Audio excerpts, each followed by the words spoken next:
Jonathan Reed never imagined he would travel to another world. He wasn't a soldier, a hero, or a famous man. He was just a quiet human engineer who liked building small things devices, machines, tools. But sometimes, strange invitations arrive. For the most ordinary people, one morning, a silver envelope appeared on his desk at the Space Engineering Center in New Geneva. It wasn't paper. It shimmered like soft metal, and the writing glowed faintly in smooth, curved lines. He ran it. Through every scanner, no signal, no tricks. Just one message in English: "You are invited to attend the royal wedding of Crown Prince Jaren of Valeria. Your presence is requested by name." Jonathan blinked. Valeria? That's light years away. Earth had only made contact with Valeria 3 years ago. Valerians were elegant, tall, and intelligent. They had strong emotions, but hid them behind peaceful faces. Earth's diplomats always described them as graceful but distant. Most humans had never even seen one up close. Jonathan laughed nervously and called his supervisor. "Is this a joke?" But it wasn't. In fact, the Earth Alliance was thrilled. No other human had ever been invited to a Valerian royal event. They gave him a suit, a translator implant, and 2 days to get on the ship. The journey was smooth, quiet, and strangely calm. The Valerian transport ship glided through space like a dream. Inside, it felt more like a forest than a spaceship's off lights, green plants and gentle air. Jonathan was the only human aboard. When he arrived on Valeria, he saw a city made of crystal and light. Towers reached into the sky like trees made of glass. Roads floated, and music played softly through the air. Alien birds flew freely. Everything looked beautiful and strange. At the royal palace, he was welcomed by silver-robed servants and given a place to stay. His room had soft walls, a bed shaped like a cloud, and a window with a view of glowing waterfalls. On the second evening, the pre-wedding celebration began. The Great Hall of Valeria looked like something from a storybook. Thousands of Valerians filled the space, dressed in shining robes of blue, gold, and green. Long tables overflowed with glowing fruits and steaming dishes. Soft music floated through the air notes, so clear they felt like they touched your skin. Jonathan stood near the back, watching with wide eyes. Felt completely out of place, but no one looked at him badly. Some nodded politely. Others just smiled. He was about to try one of the blue drinks on a tray when he noticed her. A young woman sat near a quiet corner of the hall, away from the dancing and laughter. She wore a simple white robe and a thin silver veil over her eyes. Her hands rested calmly in her lap. While everyone else moved with grace and joy, she sat still and alone. No one spoke to her. No one even looked at her. Something about her made Jonathan curious. She didn't look sad, just peaceful, but too quiet. He moved closer and asked a passing servant, "Who is she?" The servant hesitated. "That is Princess Alira, daughter of King Vair. She is not part of the royal life. She was born unable to see, and her legs are weak. She does not join the dances." Jonathan frowned. "So they keep her hidden?" The servant said nothing and walked away. Jonathan watched her again. Alira turned her head slightly, as if she sensed him. She smiled just a little. It wasn't a smile of joy. It's more like a smile of someone who already knew what others thought of her. He walked toward her slowly. "Hello?" said gently. She turned her head. A new voice. Human. "Yes, my name's Jonathan. I came from Earth."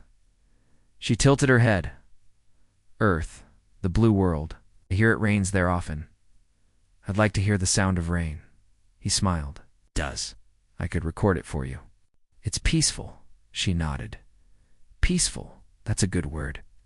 Jonathan sat on the low seat beside her. She didn't move away. "Don't you want to be part of the celebration?" he asked.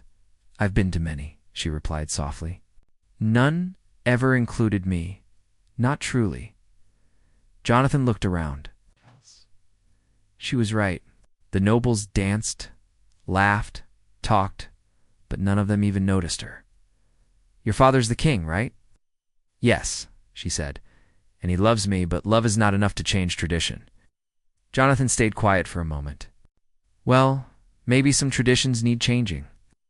She turned her head toward him. That's a bold thing to say at a royal wedding. I'm just an engineer. I build things. When something's broken, I fix it.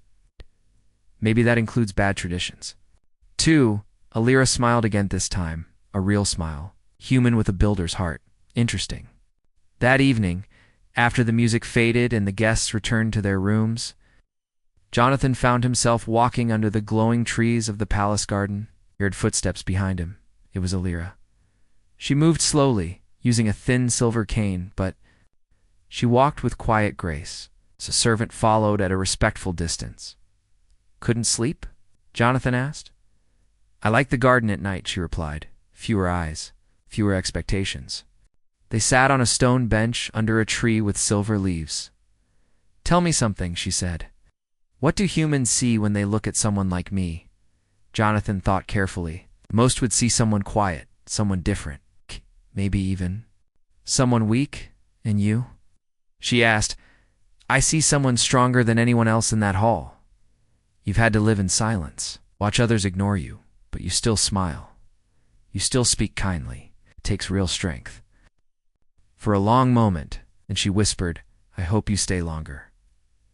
Jonathan looked up at the stars above. Maybe I will. Jonathan woke up early the next morning. Soft hum of the palace filled the air. He looked out his window and saw golden sunlight rising over the glass-like hills of Valeria. Birds with glowing feathers flew through the sky. Peaceful, but his mind was still thinking about Princess Ali-Ra. She was different from everyone else in the palace. Not just because she was blind or had trouble walking. It was her voice. It's her way of speaking, calm, gentle, but full of deep thoughts. She had lived her whole life surrounded by beauty, yet she had never seen any of it. Still, she understood more than most people with perfect vision. After breakfast, Jonathan walked through the gardens, hoping to see her again. He found her sitting under the silver leaf tree from the night before. Her cane rested beside her. A small creature, like a floating ball of fur with wings, sat on her lap. She was smiling. You again, she said without turning. I heard your steps. You walk like someone who fixes things. Jonathan laughed. That's true. I fix machines. I build tools. I make things better. She gently touched the creatures. Fur, can you fix people too? Jonathan sat beside her. I don't know, but maybe I can try. She turned her head toward him. That's a kind answer. They sat in silence for a while. The breeze moved through the trees. The leaves made a soft, musical sound. It was peaceful. As the days passed, Jonathan and Alira spent more time together. He learned she loved music, even though she had never seen the instruments. She listened closely to every sound and could tell when a bird was nearby or when a flower had just opened. He also noticed how the palace treated her. Servants were polite but distant. Courtiers walked past her without speaking. No one ever invited her to royal meetings or events. Yet she was the king's daughter, yet she lived like a shadow. One afternoon, Jonathan asked her, Why do they ignore you? Alira touched the edge of her silver veil, because I don't fit their picture of beauty and strength. Valerians are proud of their appearance and balance. I was born without both. But you're smart, he said. You understand people. You notice things others miss. She smiled faintly. They see only what their eyes allow. Jonathan looked at her closely. Her skin glowed softly under the sunlight. Her hands were gentle but steady. Her face was calm, with a quiet beauty that didn't need attention. He whispered, Maybe they need new eyes. One evening, a large celebration was held in the Hall of Winds. It was a part of the wedding tradition music, dancing and storytelling. The crown prince and his bride stood in the center, dressed in shining robes. Hundreds of guests gathered. Light floated through the air like snowflakes. Jonathan entered and stood near the wall. He watched the graceful dancing of the Valerians. Their movements were slow, flowing, almost like flying. It was beautiful, but something was missing. Then he saw her. Alira sat near the edge of the hall again, in her simple white robe. No one spoke to her. No one invited her to dance. Jonathan frowned. He walked over to her. "Would you dance with me?" he asked. Alira laughed quietly. "Dance? I've never done it before." "I haven't either," he replied. "But maybe we can try." The music slowed. The crowd made space in the center of the hall. Everyone turned to watch. Jonathan gently held Alira's hand. She stood slowly, using her cane. He put one hand on her back and helped her take the first step. Her movements were unsure, but soft. The two of them moved together, step by step. At first, the crowd was silent. Some nobles whispered, others looked shocked. A human dancing with the king's disabled daughter was unheard of. But then the king stood. He smiled. The music rose again, softer and warmer. The lights above began to shift, glowing in golden circles. Alira let go of her cane. She moved slowly, leaning slightly on Jonathan, but each step became smoother. A smile grew. For the first time, she was not hidden. For the first time, everyone saw her. After the dance, Jonathan led her back to her seat. The room remained quiet for a few seconds, then light applause broke out. Soft, respectful, and growing. Alira bowed her head slightly, touched by the moment. Later that night, they walked again in the garden. "You know," Alira said softly, "you've broken a few royal rules. I'm good at breaking rules that don't make sense," Jonathan replied. She turned her face to him. "You've made them see me. I don't know how to thank you. Just stay by my side," he said. "That's enough." She smiled again. Not the quiet smile of before, but something brighter. "You're not like the others," she whispered. Jonathan looked up at the stars. "Neither are you." Back in his room, Jonathan received a message on a glowing scroll. "The king wishes to speak with you privately. Tomorrow morning. Come with a clear heart." Jonathan stared at the words. He didn't know what to expect.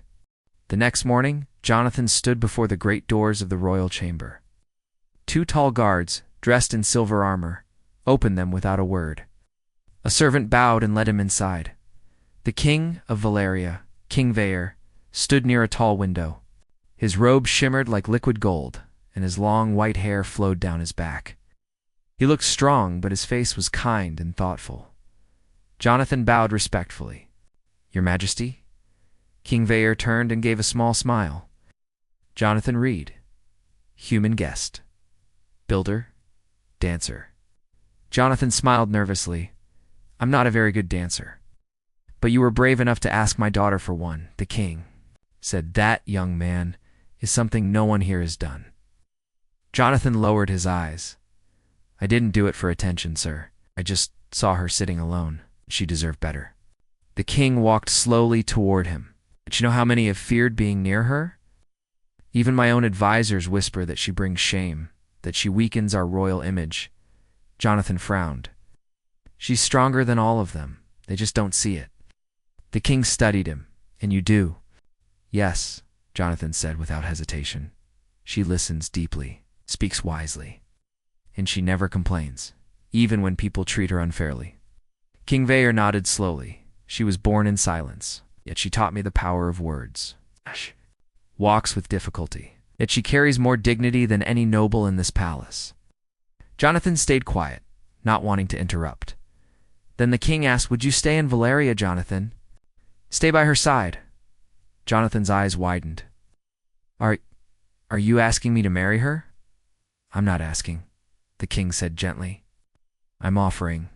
Not as a king giving away his daughter, but as a father who has seen something in you." Took a long breath.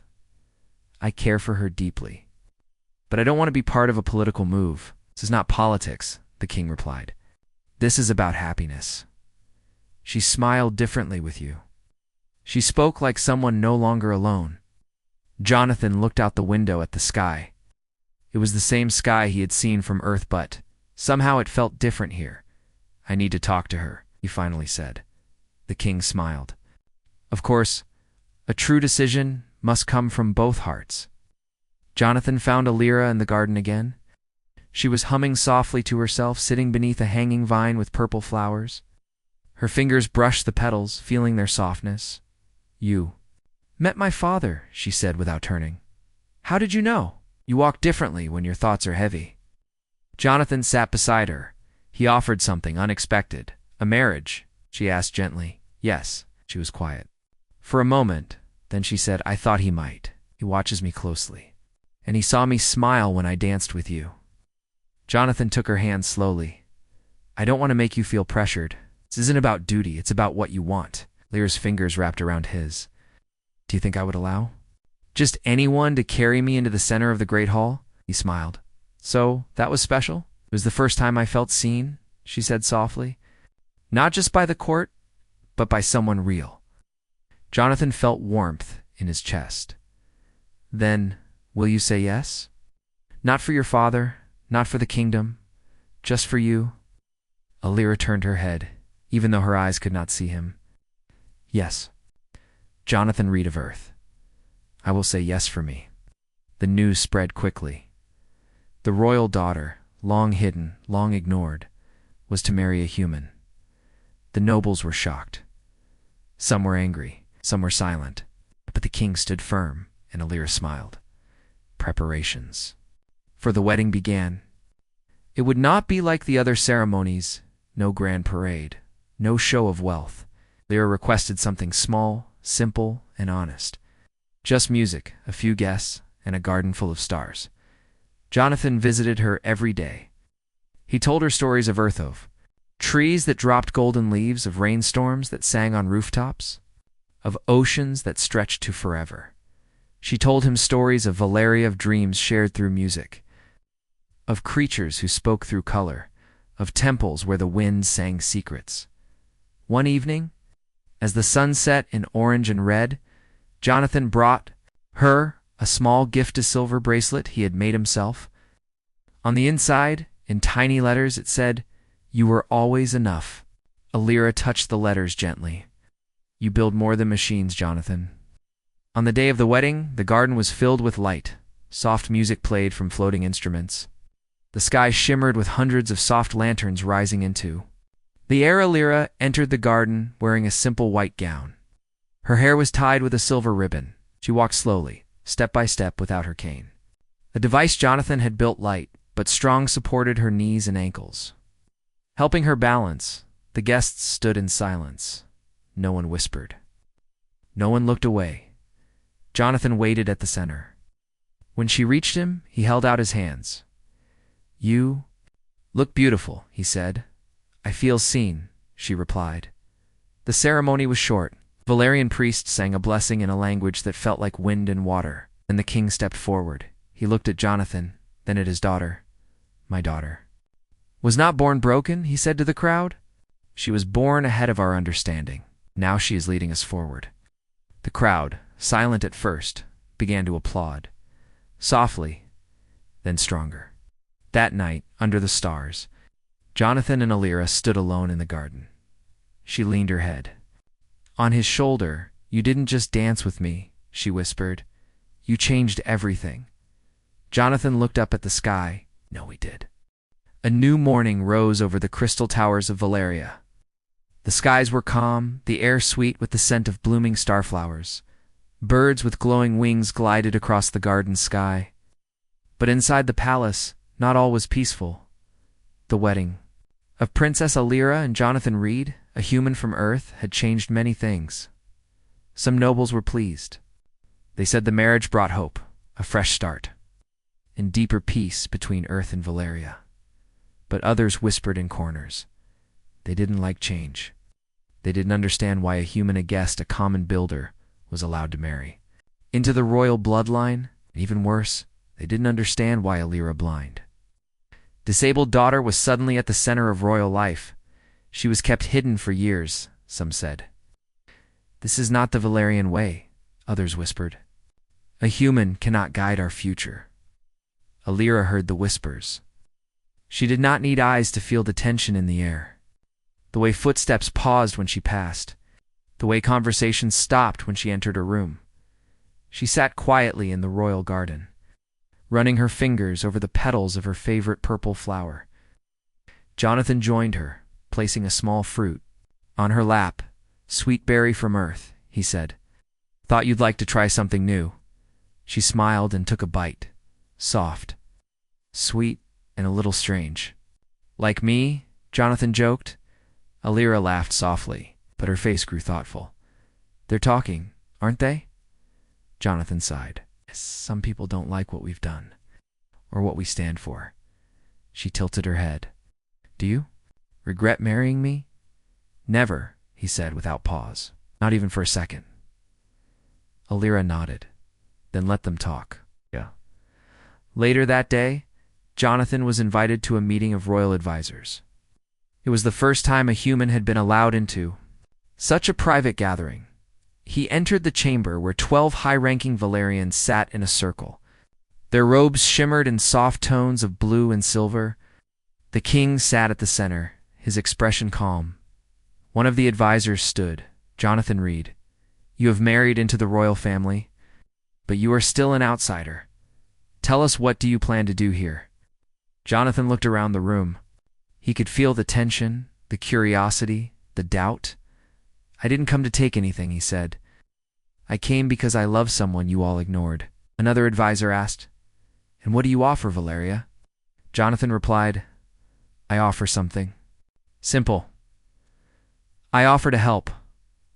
I'm an engineer. I build things to make life better, and I see problems others overlook. The king raised his hand. He has already helped my daughter stand and walk with new strength. What more proof do we need of his value? Some nodded.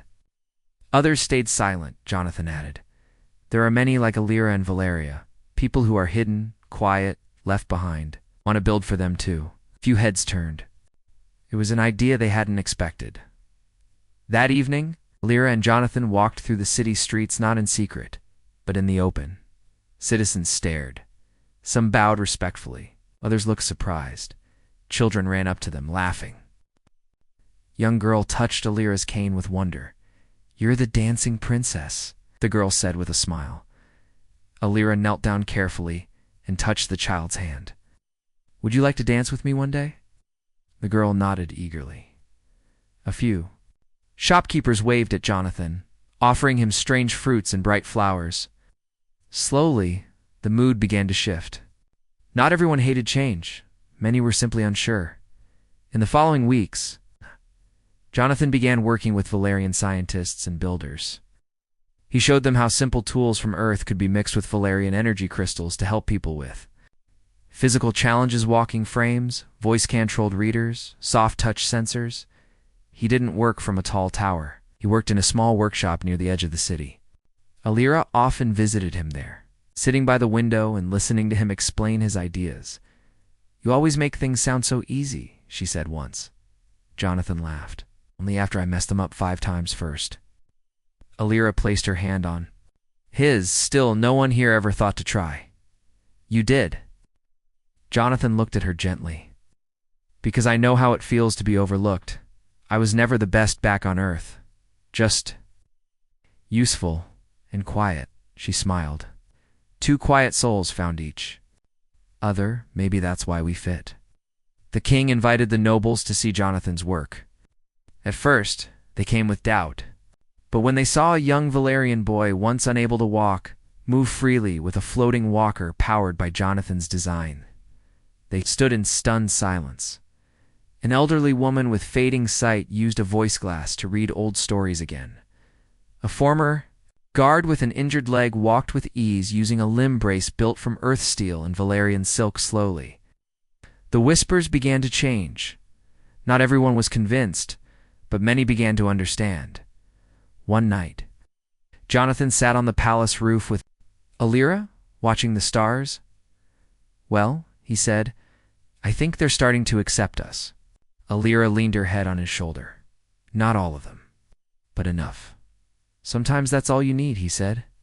She nodded. I still hear their voices, but your voice is louder. Not louder, he said, just closer. She smiled. He turned to her and whispered, Do you think we were meant to meet? Alira answered softly, I don't believe in fate, but I do believe in hearts that find each other across stars. Jonathan looked at the stars above. Glad mine found yours. The day of the wedding arrived with the soft light of Valeria's twin suns. The palace gardens were dressed in white and silver, with flowers blooming in gentle shades of blue and purple. Floating lanterns hung from the branches, casting soft shadows over the gathering guests. This wedding would be unlike any other. There was no grand parade or lavish display of wealth.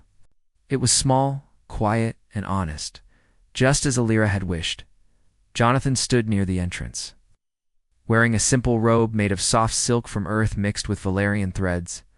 His heart beat fast. He glanced at the sky and saw the stars beginning to shine faintly in the bright daylight, a natural miracle of Valeria. Alira appeared then, slowly walking toward him without her cane. A soft device wrapped around her legs helped steady her steps. It was light, almost invisible, but strong enough to support her. Jonathan had spent months working on it with Valerian engineers. Her white gown flowed around her like a gentle river. Silver ribbons tied her dark hair. Her veil was gone. She looked radiant, glowing not because of light, but because of her spirit. Guests stood silently as she walked. When she reached Jonathan, he held out his hands. "You look beautiful," he said softly. Alira smiled. "I feel seen." Together, they stepped forward toward the small altar, where a Valerian priest waited. The priest's voice was soft but clear as he spoke in the ancient language of Valeria. His words felt like the gentle breeze and the flowing water combined. Jonathan and Alira repeated promises of respect, care, and love. Promises that did not need grand words, only honest hearts. When the ceremony ended, King Vare stepped forward. "My daughter," he said, "was not born broken. She was born ahead of our understanding. Her strength is not in her body, but in her mind and heart. Today she leads us forward with Jonathan by her side." Tears appeared in many eyes, including Jonathan's. The crowd broke into soft applause, growing louder and warmer. Later, the small feast began under the glowing lanterns. Food was passed quietly. Music played softly from floating instruments, their melodies gentle and soothing. Jonathan and Alira sat side by side. For the first time, she could hear the full music, not just bits and pieces. "I never imagined this," she said quietly. "A simple human standing beside me is my partner." Jonathan smiled. "Neither did I, but here we are." She reached out and took his hand. "The world can change," she said, "one step at a time."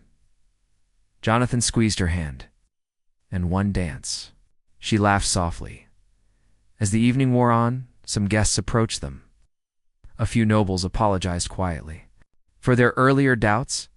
Others asked Jonathan about Earth and the things he had built. A young Valerian girl approached Alira, holding a small flower. "For you," she said simply. Alira smiled and took the gift. Jonathan looked around. He saw hope in the faces of many guests, hope for a future where differences were not hidden, but celebrated. After the guests left, Jonathan and Alira walked alone in the garden beneath the stars. She leaned against him. "You changed their minds?" She whispered. "No," Jonathan said. "You did, I only helped." She closed her eyes. "I am ready now, ready to live fully." Jonathan looked at the stars. "I'm ready to walk beside you, always." Together, they stood under the glowing sky, two hearts joined across worlds. Months had passed since the wedding. The palace of Valeria was no longer the same place it had been. Change was growing, slow but steady. Like the gentle rise of the morning sun, Jonathan and Alira lived in a quiet wing of the palace. Their rooms were filled with light, soft colors, and many small gifts from Earth and Valeria. But the greatest gift was the work they did together. Jonathan had helped build a new workshop near the palace garden. Valerian engineers and scientists came often to learn from him. Together, they created tools and devices that helped people who once had been forgotten, those who had trouble walking, hearing, or seeing. Alira became more than a princess. She became a symbol of hope, courage, and quiet strength. One morning, Jonathan found Alira sitting by the window. She was holding a small book filled with raised dots, Valerian writing for the blind. "Reading?" he asked softly. "Yes." She smiled. "I am learning stories from long ago, stories I never heard before." Jonathan sat beside her. You always see more than others, even without sight. She touched his hand gently. I see with my heart. Outside, the city was waking. People moved with purpose. Children played in the streets. Shops opened to bright sunlight. Jonathan and Alira walked together through the gardens. They stopped to greet a young Valerian woman using a new walking frame made by Jonathan's team. The woman smiled and bowed. That frame changed my life, she said. Thank you. Jonathan smiled. It was a team effort. Alira added, it was love that made it possible. In the palace, the king held a special gathering. Nobles, diplomats, and citizens came to hear news from Earth and Valeria. King Vaer stood tall, proud. My daughter and her husband have shown us new paths, he said. Paths of kindness, courage, and understanding. Today, Valeria opens its arms wider to all who seek friendship. The crowd applauded warmly. Jonathan caught Alira's hand and squeezed it, her eyes, though unable to see, shone with joy. That night, Jonathan and Alira sat under the stars in their garden. Do you ever miss Earth? Alira asked. Jonathan thought for a moment. Sometimes, but now, Valeria feels like home. Alira smiled. You brought light into my world, not with sight, but with love. Jonathan looked at her face. You taught me what it means to truly. See? She laughed softly. Eyes of the heart are stronger than any other. Years passed, and their story became legend. Not because it was a royal marriage, not because it changed laws, but because it showed one simple truth, that true strength is not in perfect bodies or shining crowns, but in hearts that see and love without limits.